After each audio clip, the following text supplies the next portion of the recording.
লাউ গাছের অবস্থা বেশ ভালো না, কারণ একটু যদি বৃষ্টি হতো না তাহলে কিন্তু একটু ভালো হতো।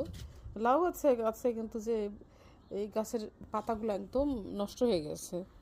আর পানি যতই দেই না কেন, যাই করি না কেন, ওই একটা তার মানে বৃষ্টি হলে পরে ওর সাথে যে বৃষ্টির সাথে বিদ্যুৎ যখন চমকায়, নাইট্রোজেন থাকে, ওইটা গাছের খুব উপকার হয়। আর যেহেতু বৃষ্টি নাই, বিদ্যুৎ চমকায়ও না, গাছের অনেক ক্ষতি হয়ে যাচ্ছে, যে জন্য গাছগুলো দেখতে বেশি একটা সুন্দর না। করার কিছু নাই। যতই খাবার দেয় না কেন, যতই সার দেয় না কেন, এতে আসলে কাজ হয় না। প্রাকৃতিক একটা ব্যাপার আছে যেটা নাকি গাছের জন্য খুবই দরকার। আর এটা না হলে পরে গাছের সার মার দিয়ে কোনো লাভ হয় না। দেখতে পাচ্ছেন এখনও লাউ আসে আসে, আরও আসবে, এরকম একটা ভাব। কিন্তু এলে কি হবে, এগুলো তো বাঁচানো যাবে না, কারণ প্রকৃতির যে অবস্থা, একেবারে বৃষ্টি নেই, একেবারেই বৃষ্টি নেই।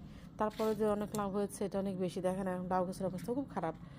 তারপরে অনেকগুলো লাউ আমার গাছে এখনও আছে, আশা করি এগুলো বড় হবে। কিছু কিছু দেখা যাচ্ছে মরে যাচ্ছে, তাছাড়া তারপরে আশা করি হবে অনেকগুলো।